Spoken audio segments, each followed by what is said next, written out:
Tonight, Lagos State Government releases its white paper on EndSARS panel, accepts 11 recommendations, modifies 6 others, rejects 1 outrightly and forwards remaining to the federal government for consideration. President Muhammadu Buhari threatens to deal with the cabal of ghost workers in the country, promises to address critical challenges of high cost of governance. Senate set to bring an end to incessant jailbreaks in correctional centers across the country, summons Interior Minister, Attorney General of the Federation, as well as Prisons Controller General. And Dutch officials say the new COVID-19 variant Omicron existed in the Netherlands before South Africa raised an alarm. Plus international news from our studio in London.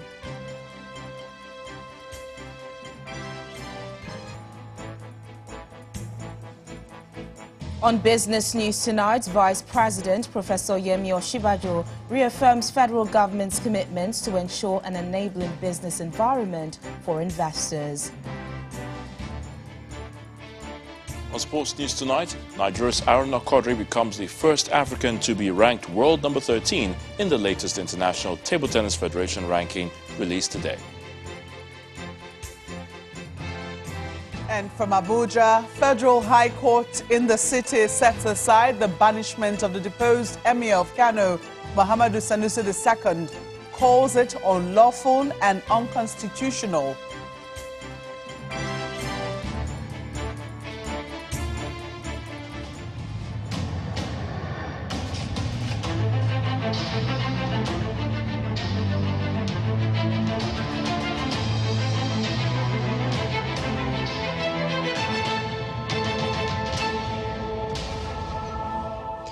Right on time and exactly 2 weeks, the Lagos State Government today released the white paper on the Lagos Panel of Inquiry report.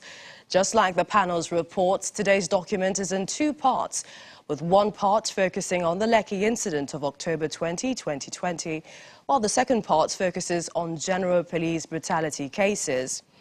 In the Lekki incident reports, the state government says it accepts 11 of the recommendations and it accepts another 6 with modifications, but outrightly rejects 1.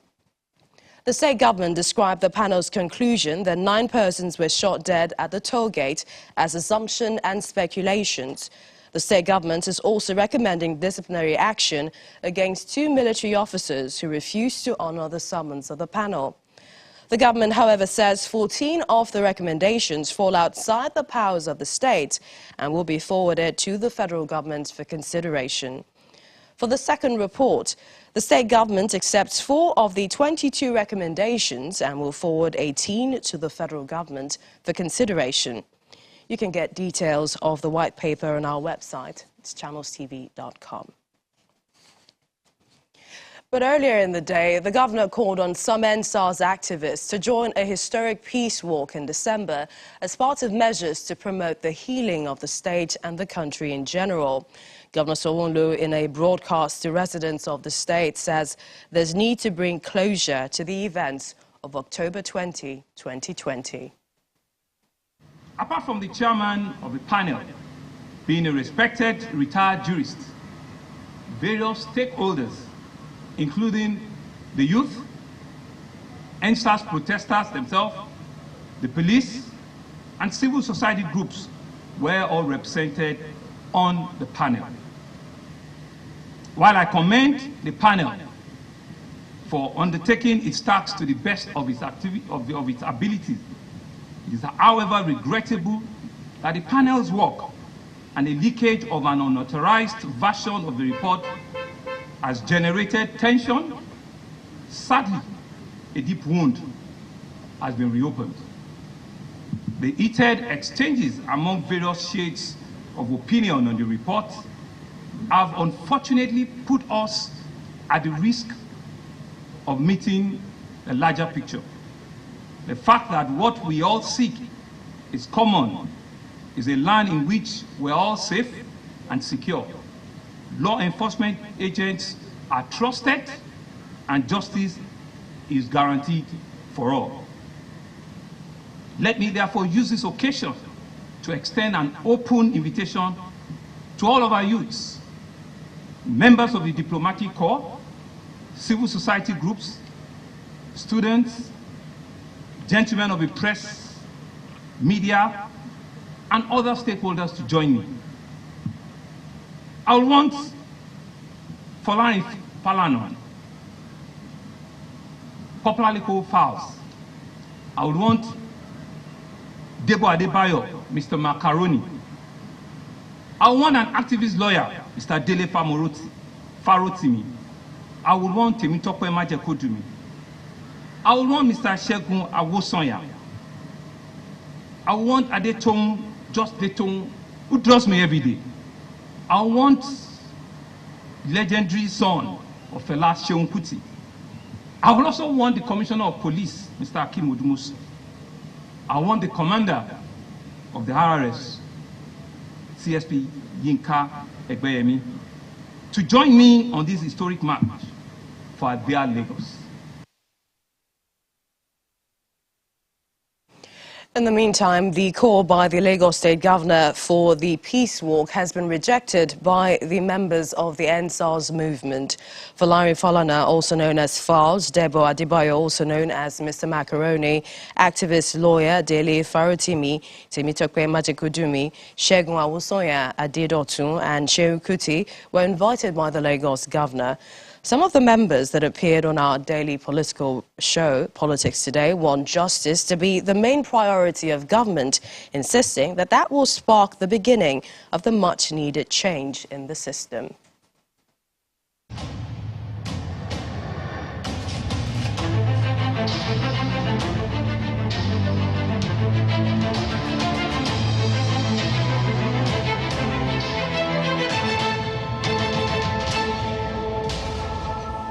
And to other stories, the president is promising to severely punish all ghost workers, those who have engaged in illegal recruitment, as well as those who pad their personal payrolls to address the critical challenge of high cost of governance.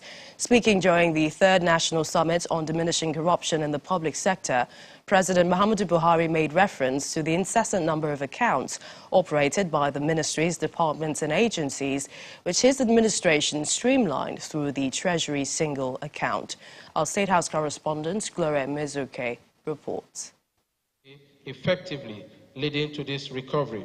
Corruption and the cost of governance is pivotal at the third National Summit on Diminishing Corruption within the Public Sector, attended by the President Muhammadu Buhari at the State House.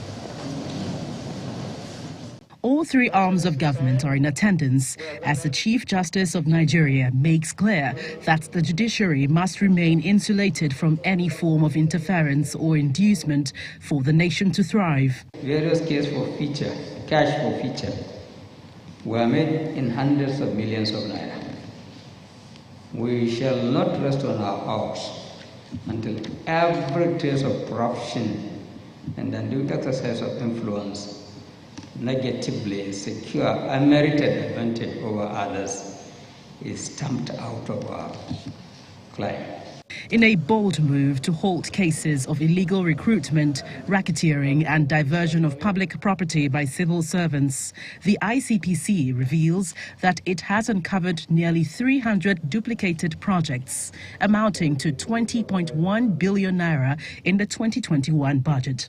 ICPC investigation of some cases of illegal recruitment, for example, forwarded to us by the head of the Civil Service of the Federation, has so far implicated the Ministry of Labour and the University College Hospital Ibadan.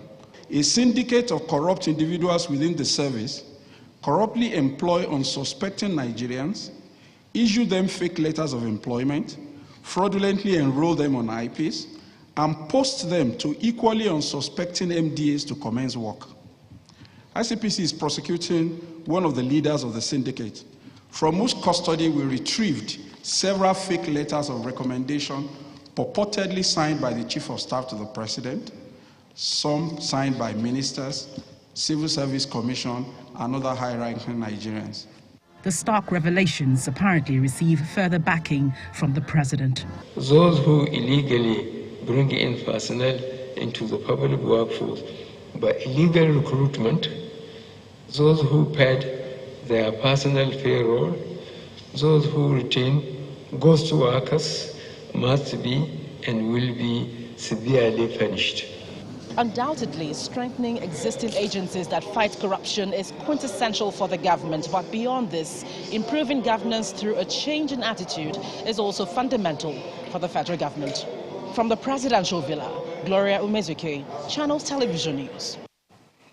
To the National Assembly, where the Senate, through its Committee on Interior, is inviting the Minister of Interior, Ogbeni Fashola, the Attorney General of the Federation, Mr. Abubakar Malami, and the Controller General of the Nigerian Correctional Service, Mr. Haliru Nababa, to direct them to investigate the status of correctional centres nationwide with a view to finding out the challenges in order to prevent a repetition. This formed part of resolutions reached by the upper chamber following a motion on terror attacks on two communities in Plateau North and the jailbreak at the Just Medium Security Correctional Centre. Our correspondent Linda Kiwe reports. On November 28th, armed men attacked the Medium Security Custodial Centre in Jos Plateau State, killing 9 inmates and an officer in the violence. There have been similar attacks in prisons in the country this year. In April, armed men attacked a prison in Imo State, freeing more than 1,800 inmates. 266 prisoners were forcibly released by gunmen from a medium security custodial center in Kogi State in September, while a correctional facility in Oyo State was attacked in October. A federal lawmaker is alarmed by these attacks on correctional centers in the country. The Senate is further aware that the invaders walked through a security zone and broke through to have over 200 inmates escape from the center. How on earth can Legislators blame the attacks on insufficient security operatives, porous prison systems, and a gap in intelligence gathering. What is so difficult in recruiting manpower to address this security situation? As long as we have this number of personnel, let me assure us that we will continue to experience this kind of scenarios. The prison system is so porous. Some of the prisons establishments, correctional centers, were ones that were built since colonial days.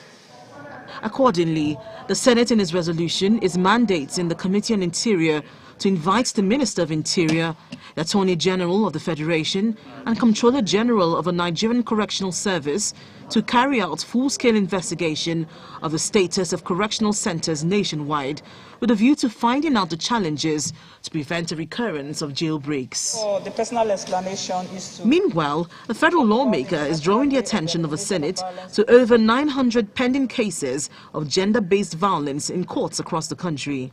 As at the 24th of November 2021, a total of 5,204 gender-based violence cases were reported with 3,125 survivors demanding for justice. Only 33 perpetrators have so far been convicted. After considering the motion, the Senate directs its Committee on Judiciary to liaise with the relevant authorities to ensure the speedy prosecution of over 900 pending cases of gender-based violence in the courts across the country. Linda Akibi, Channels Television News. And to the courtrooms, where the governor of Rivers State, Nyesom Wike, has appeared before a state court, a state high court that is in Port Harcourt, to testify as a witness in a 7 billion naira libel suit against This Day newspaper. Governor Wike had in August 2020 slammed the 7 billion naira suit against This Day newspaper, being damages over a publication in June 2020 titled "With Wike, Obaseki Meets His PDP's Waterloo Almost," which he says portrayed him as a deceitful and untrustworthy person who exerts subterranean influences on judicial matters and over court sittings in Port Harcourt. Governor Wike also alleges that the defendants accuse him of influencing the decision of the court sitting in Port Harcourt that granted an injunction restraining Godwin Obaseki from participating in the primaries of the People's Democratic Party in Edo State in 2020. The case has been adjourned till the 12th, 13th and 14th of January 2022 for further hearing. In part two, after the break, former Aviation Minister Fani-Kayode earlier today returned to the EFCC net over alleged document falsification, but has now been released. Please stay with us.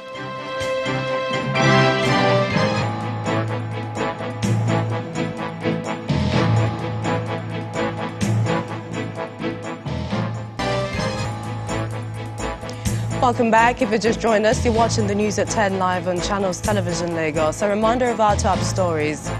Lagos State Government releases its white paper on EndSARS panel, accepts 11 recommendations, modifies 6 others, rejects 1 outrightly, and forwards remaining to the federal government for consideration. President Muhammadu Buhari threatens to deal with a cabal of ghost workers in the country, promises to address critical challenges of high cost of government. Senate committee invites Minister of Interior, Attorney General of the Federation, as well as Prisons Controller General over incessant jailbreaks. And Dutch officials say the new COVID-19 variant, Omicron, discovered in the Netherlands before South Africa, raised an alarm.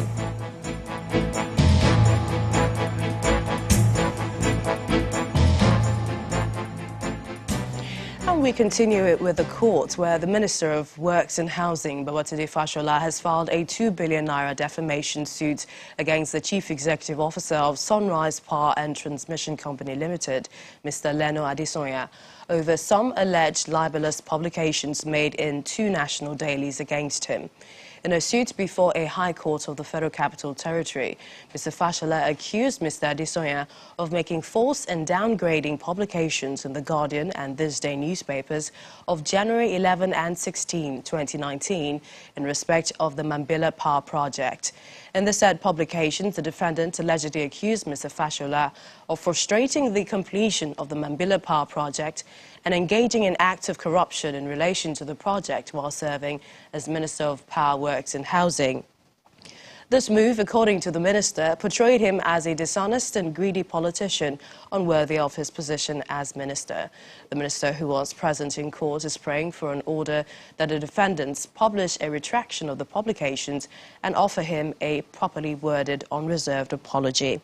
While the first and third defendants are yet to respond to the suit, The Guardian, in its statement of defense, denied any wrongdoing. The Guardian, while pleading qualified privilege, said it acted within its constitutional responsibilities, including the duty to inform the public on matters relating to the conduct, activities, operations and policies of the state, its ministries, parastatals and agencies. It argued that the publication referred to by Mr. Fashola is a fair and accurate publication of a rejoinder about issues relating to the management and/or administration of the Mambila Power Project by the claimant as the Minister of Power. The newspaper added that since the Mambila Power Project is being executed with public funds, the publication complained about was made in furtherance of its moral, professional and legal duty to inform the public on matters of public interest.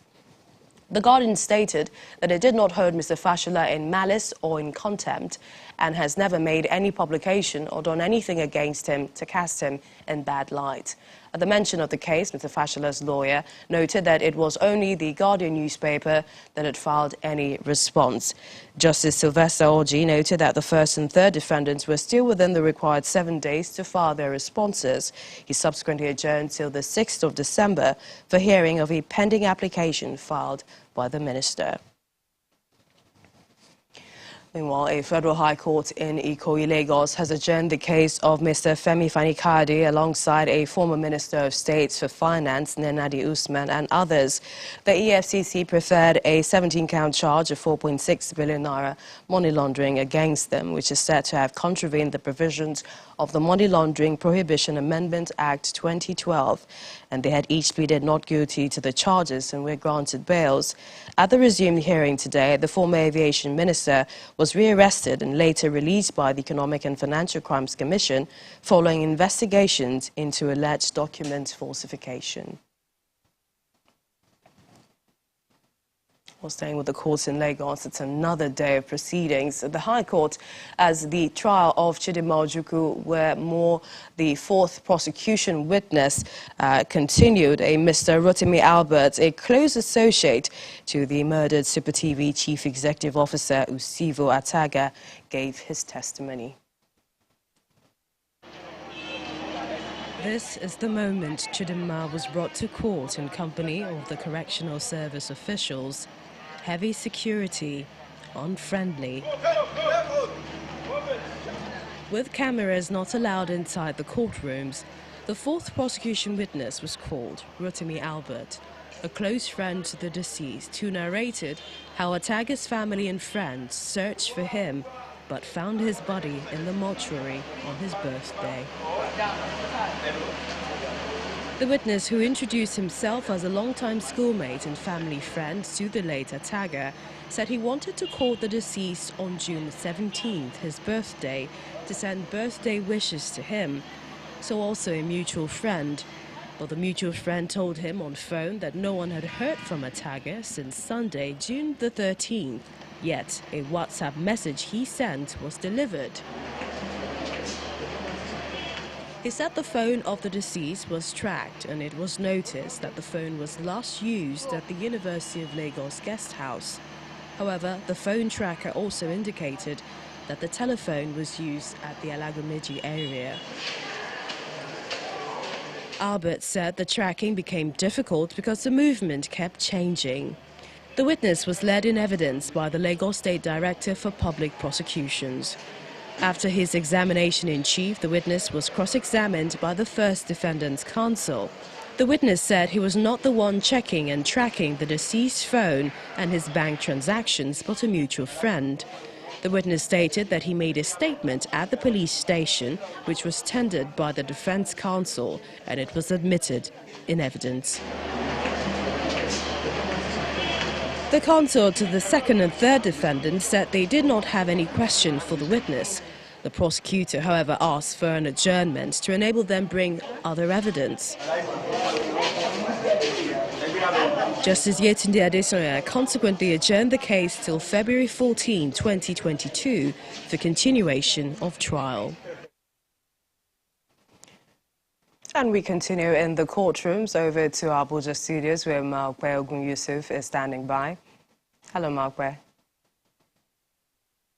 Hello, Millicent. Indeed, you're right. We're staying on legal matters here in Abuja, where a federal high court has declared the banishment of deposed Emir of Kano, Muhammadu Sanusi II, from Kano State as unlawful and unconstitutional. Delivering judgment, Justice Anwule Chikere held that the Emirate Council Law 2019 used by the state government in banishing Sanusi was in conflict with the 1999 Constitution of the Federal Republic of Nigeria as amended. The court held that the restrictions placed on Sanusi after his deposition on March the 9th this year on allegations of insubordination are a clear arbitrary violation of his right to freedom and movement and personal liberty granted by the Nigerian Constitution. Justice Chikere also agreed with the counsel to Sanusi, Lateef Fagbemi, that his client was moved out of Kano to Abuja and later to Aware in Nasarawa State against his wish. The court subsequently awarded a 10 million naira fine against the respondents. Meanwhile, the Kano State government has said it would challenge the judgment at the Court of Appeal.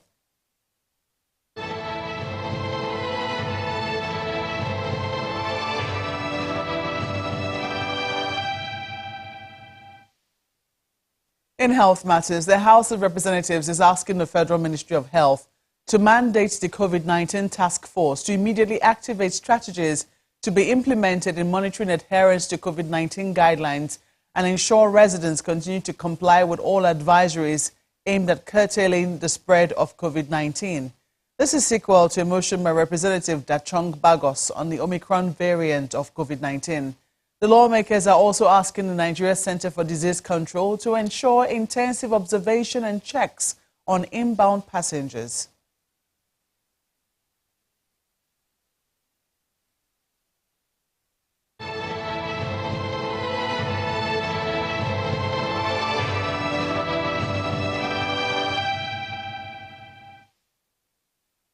In other news, the National Drug Law Enforcement Agency, NDLEA, has destroyed about 20,000 kilograms of assorted illicit drugs worth over 50 billion naira.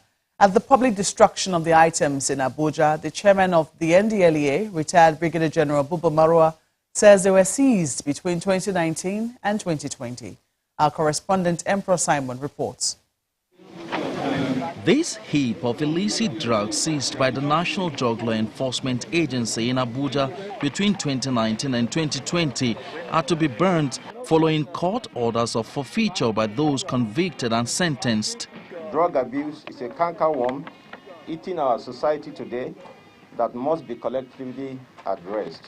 They include cocaine, heroin, cannabis and psychotropic substances, all totaling 19,960.19 kilograms, valued at over 50 billion naira. Comprising 19,178 kilograms of cannabis, 0.1 kilograms of cocaine, 0.9 kilograms of heroin, and 420 kilograms of other psychotropic substances. He also gives a rundown of seizures and arrests made by the agency between January and November 2021. We have mopped up over 3 million kilograms of illicit drugs and psychoactive substances in the country. We have arrested 10,355 traffickers, with at least 1,000 of them in jail, while others are going through trials in the various federal high courts in the country. It's time for the destruction of the items, and the representative of the NDLEA chairman leads the guests for the exercise.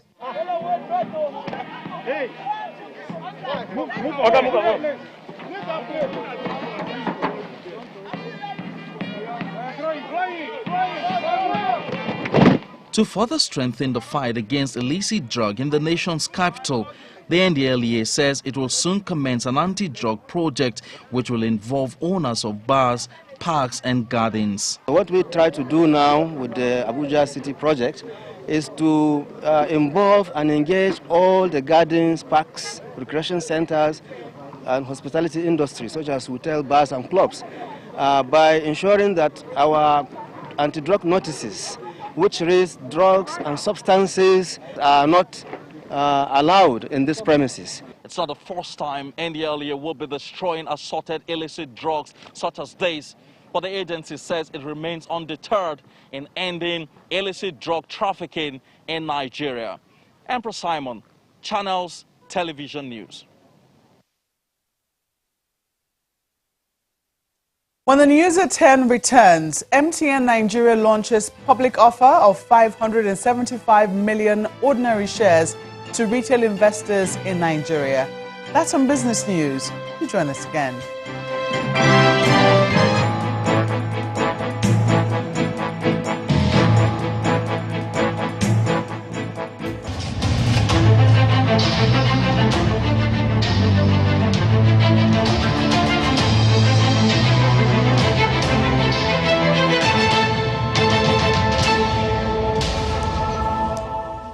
And we take you back to our lead story following the call by the Lagos State Governor, Babajide Sanwo-Olu, for the peace walk, which was being rejected by some members of the EndSARS movement.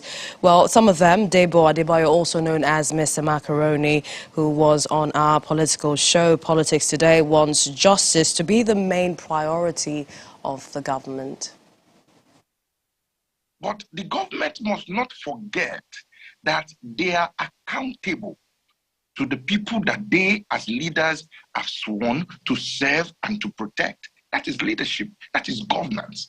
Good governance. That's what it's supposed to be about. So it's a sign, it's let's say 2%, a sign of good faith that the governor is talking about peace. It's good. But I'm sorry, I don't think a walk is the solution. We have had walks in the past. It was in the process of walking that peaceful protesters were shot at. It was the process of walking that people like me and a lot of others have been beaten up, threatened, harassed. Till now, some of us are still suffering because we have decided to walk. So, lasting peace and unity amongst all Lagosians, amongst all Nigerians, that our own peaceful work could not bring about, that they had to be sending hoodlums. This we are hearing, they hijack this, they hijack that. I'm always curious. Why is it that a lot of times when when they are doing events, you see rallies here, hoodlums don't hijack. But when the people say they are tired of something, when the people want to make their views heard, we will always hear that they hijack. Well, popular musician Seun Kuti, who was also on the show, says there must be justice before peace. And we all know that there's no peace anywhere in this world without justice. Even when we talk about Lekki massacre, not only in Lekki, people lost their lives during that period. And to sweep all of those lives under the carpet and act like people just went to police stations because they were angry about what happened in Lekki is not even really telling the true story of what happened that week in Lagos. And the fact that the governor himself is still touting only these people burned police station, police people were killed. He acts as if he's not the governor of everybody.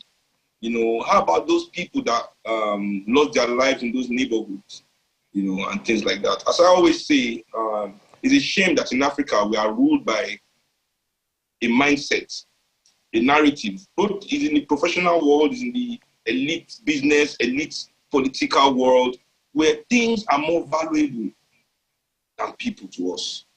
We venerate things, we raise things to this level of value where human life is now. So I always say, okay, they burnt buses, whatever they want to say was destroyed in Lagos. How many buildings is equal to one African life?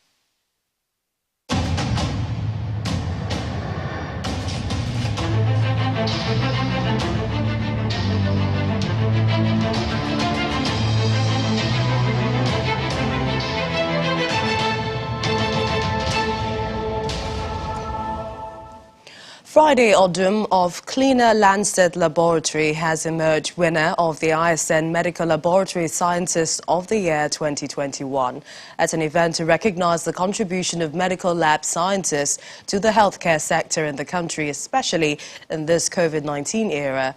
The chairman of ISN Products Nigeria Limited, organizers of the award, describes the medical lab scientists as the unsung heroes deserving of every honor bestowed. The impact of COVID-19 on the health sector runs deep. However, the successes recorded so far couldn't be without medical lab scientists, whose input are being recognized and rewarded here today at the ISN Medical Lab Scientist of the Year 2021. As far as the chairman of ISN Products Nigeria Limited, Benjamin Ofongu, is concerned, these scientists are the unsung heroes of the health sector. We will create the impression that lab results coming from Nigeria is as good as coming from anywhere else, and that for diagnostic purposes, they can be trusted. That is the whole aim. The Lagos State government, amongst others, takes cognizance of the contribution of ISN and sends a goodwill message. Lagos State government is already collaborating with ISN Products due to their stand on quality, and we shall continue to do more. With the assistance of Medical Lab Science Council of Nigeria and a 5-man jury panel, 10 finalists were drawn from hundreds of applicants who participated in the process. Next we have... However, one person gets the crown for 2021. And the winner is... Friday Odum. Unless lead me to my destiny.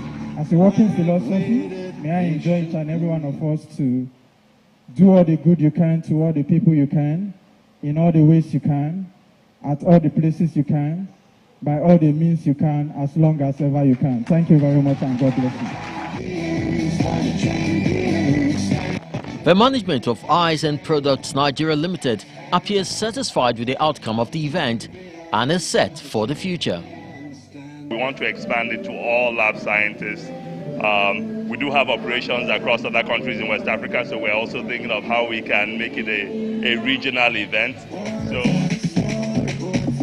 This is another milestone towards achieving quality medical lab practice in the country.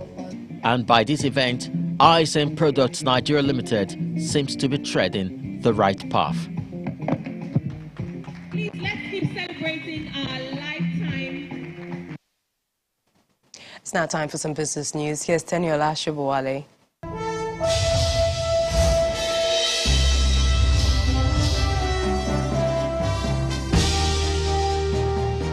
Thanks a lot, Millicent. Welcome to Business News. The capital market plays a key role in mobilizing needed resources to critical sectors of the economy. Vice President Professor Yemi Osinbajo made this known at the maiden edition of the Nigerian Exchange Limited Capital Market Conference, focused on positioning the capital market towards innovating for Nigeria's sustainable economic recovery. According to the Vice President, the federal government is committed to working with the Nigerian Exchange to boost confidence in the capital market and ensure the return of foreign investors. To some company news, telecommunications giant MTN Nigeria has announced the public offer of 575 million ordinary shares to retail investors in the country. The offer, priced at 169 naira per share, will open tomorrow, December the 1st, and end on December the 14th, 2021. The offer, subject to a minimum purchase of 20 shares, includes an incentive of 1 free share for every 20 shares bought by an investor. The local equities market moved further south in today's trading session as the all-share index declined by 0.05%. Laddie Williams tells us more.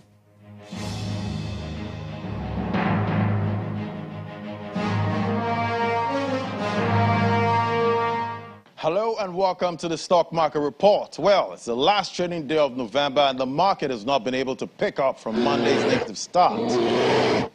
It appears investors are still in profit-taking mode, although by a mild margin, as the market's key indicators tiptoes backward, this time by 0.05%.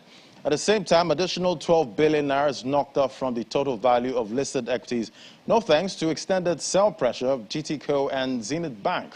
Although it didn't have much effect on the banking counter, while 21 other equities from 3 other sectors contributed to the downturn.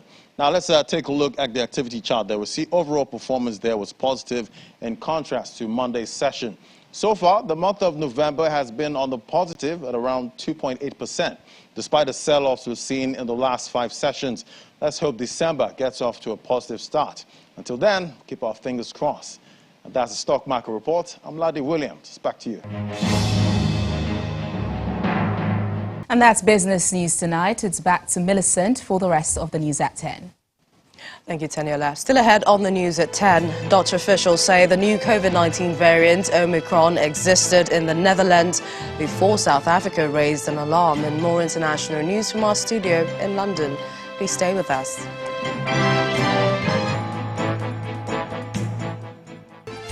Dutch officials say the new COVID-19 variant Omicron was present in the Netherlands earlier than previously thought. It was identified in 2 test samples taken in the country between the 19th and 23rd of November, which is before the variant was first reported by South Africa.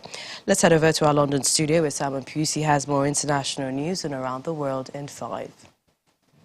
Good evening and welcome to the Channel Studios here in London with your international news around the world in 5. An Iraqi member of the Islamic State group has been found guilty of genocide against the Yazidi religious minority in a landmark German trial. A court in Frankfurt sentenced Taha al-Jumaili to life for crimes including the murder of a Yazidi girl in Iraq. He is accused of enslaving the 5-year-old in 2015 and leaving her to die of thirst. Al-Jumaili is the first IS member to be convicted of genocide against the Yazidis. Thousands of men were killed and women and children were enslaved and raped when IS fighters stormed into the ancestral heartland of the Yazidis in northern Iraq. Barbados has officially removed Queen Elizabeth II as its head of state and become the world's newest republic. In an overnight ceremony in the capital Bridgetown, Dame Sandra Mason was sworn in as president. The event coincided with the country's 55th anniversary of independence. From the darkest days of our past. In a speech, Prince Charles acknowledged the appalling atrocity of slavery the Caribbean island had suffered. On behalf of a grateful nation, but an even prouder people, Barbados also declared hit singer Rihanna a national hero. may you continue to shine like a diamond. To cheers from the assembled crowd, Prime Minister Mia Mottley announced that the 33-year-old would be conferred with the honour of National Hero of Barbados. A third of employees in Australia's federal parliament have been sexually harassed. That's according to a landmark report. Gender plays a significant role in shaping these experiences in these workplaces. Sex Discrimination Commissioner Kate Jenkins said the victims were disproportionately women. The report, titled Set the Standard, found 51% of staffers had experienced some form of bullying, sexual harassment, or actual or attempted sexual assault. It was commissioned after a former staffer, Brittany Higgins, said she had been raped by a colleague in a minister's office, triggering a wave of wide-ranging allegations. The Prime Minister said the findings were damning and change needs to happen. I find the statistics that are presented there, of course, appalling and disturbing. I wish I found them more surprising. But I find them just as appalling. The Ugandan army has launched joint air and artillery strikes against the rebel group, the Allied Democratic Forces, in the Eastern Democratic Republic of Congo. Ugandan authorities blame the ADF, which is affiliated to so-called Islamic State, for a series of bomb attacks in the country since October. 2 weeks ago, IS claimed responsibility for twin bombings just outside the capital Kampala's central police station and near Parliament. At least 5 civilians were killed in the bombings. Several cargo ships off the coast of Istanbul are at risk of sinking after they were grounded when a massive storm hit Turkey. Boats on the Kartal coast have been tossed around in 100 km/h winds. The Maritime Agency say at least 2 of the huge ships are dangerously close to sinking.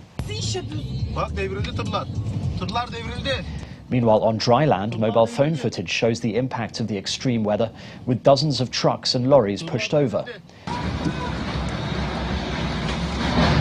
6 people in total have died in the extreme conditions so far, with several weather warnings still in place. Meanwhile, security camera footage has caught the terrifying moment of a man narrowly escaping from concrete falling from a rooftop in Turkey's western city of Izmir.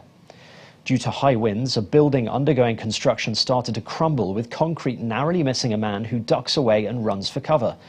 A car was also badly damaged due to the falling debris. Incredibly, no one was hurt. And finally, a wingsuit pilot has become the first person ever to fly in and out of an active volcano. Sebastian Alvarez, a 36-year-old former military pilot, performed the feat in the Villarrica volcano in his native Chile.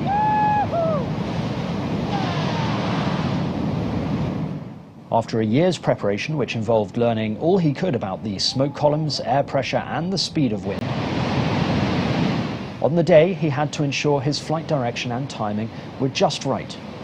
He exited the volcano at incredible speeds of 130 kilometers an hour. And that's your international news around the world in 5. Now back to the Channel Studios in Lagos. Well, many thanks, Simon.